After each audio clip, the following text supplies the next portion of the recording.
Je m'appelle Jean-Louis Lardeux, je suis ancien agriculteur retraité et puis j'ai été président de Solal à sa constitution sur les Pays de la Loire.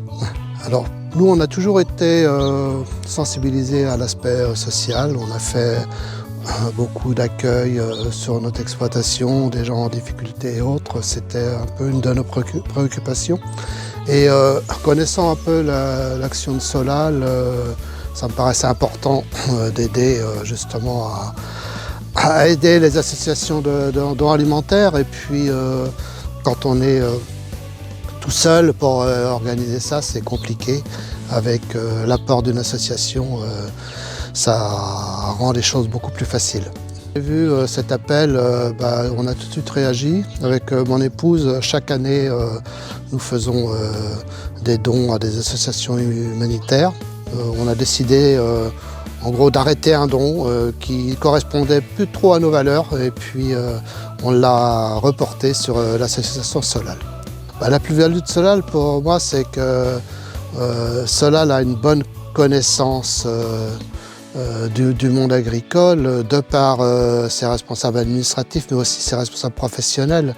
Et les agriculteurs sont en confiance quand ils donnent à Solal et a une opérationnalité qui est beaucoup plus efficiente en passant par cette association. L'association Solal a été aidée financièrement au point de départ. Maintenant, on sait bien que les subventions, c'est de plus en plus compliqué. Donc, si on veut que ce type d'association perdure, il faut en prendre les moyens. Et je pense que l'appel aux dons, ça fait partie d'une des possibilités de financement de Solal. Ce n'est pas la seule. Il faut que les collectivités continuent à soutenir cette association.